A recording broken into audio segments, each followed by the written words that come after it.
know that you bragged about using your teenage son's blood, which I have to tell you, history is not going to be kind about that. Nobody thinks about that woman in the Turkish royalty who bathed in handmaiden's blood and has a positive feeling about that. I don't think anyone is going to read about you in the future and be like, oh, wasn't that great?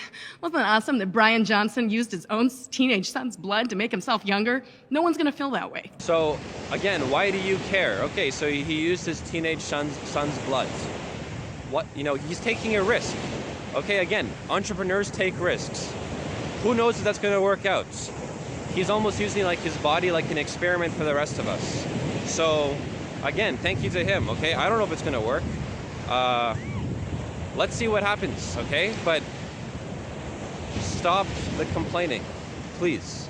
So two things. One is the evidence is based upon population level evidence. It's not on Bryan Johnson. It's not 48-year-old males. It's population level evidence where you can make conclusions like 7 to 8 hours a night of sleep is good for. And that's something that rich people get to do and poor people don't get to do.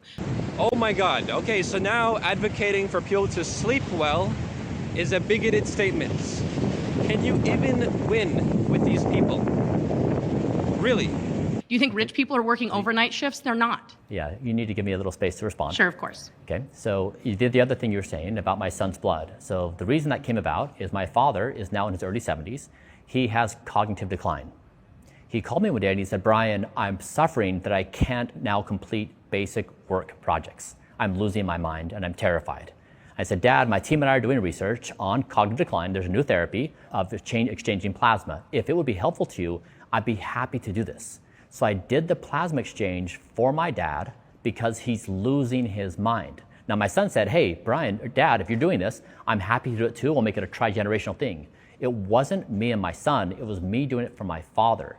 The press, of course, makes headlines of that, and they make you believe that I'm a nefarious actor. That's not the case. But it's not really just the press doing that, because you walked into this room and that was one of the very first things you said about yourself.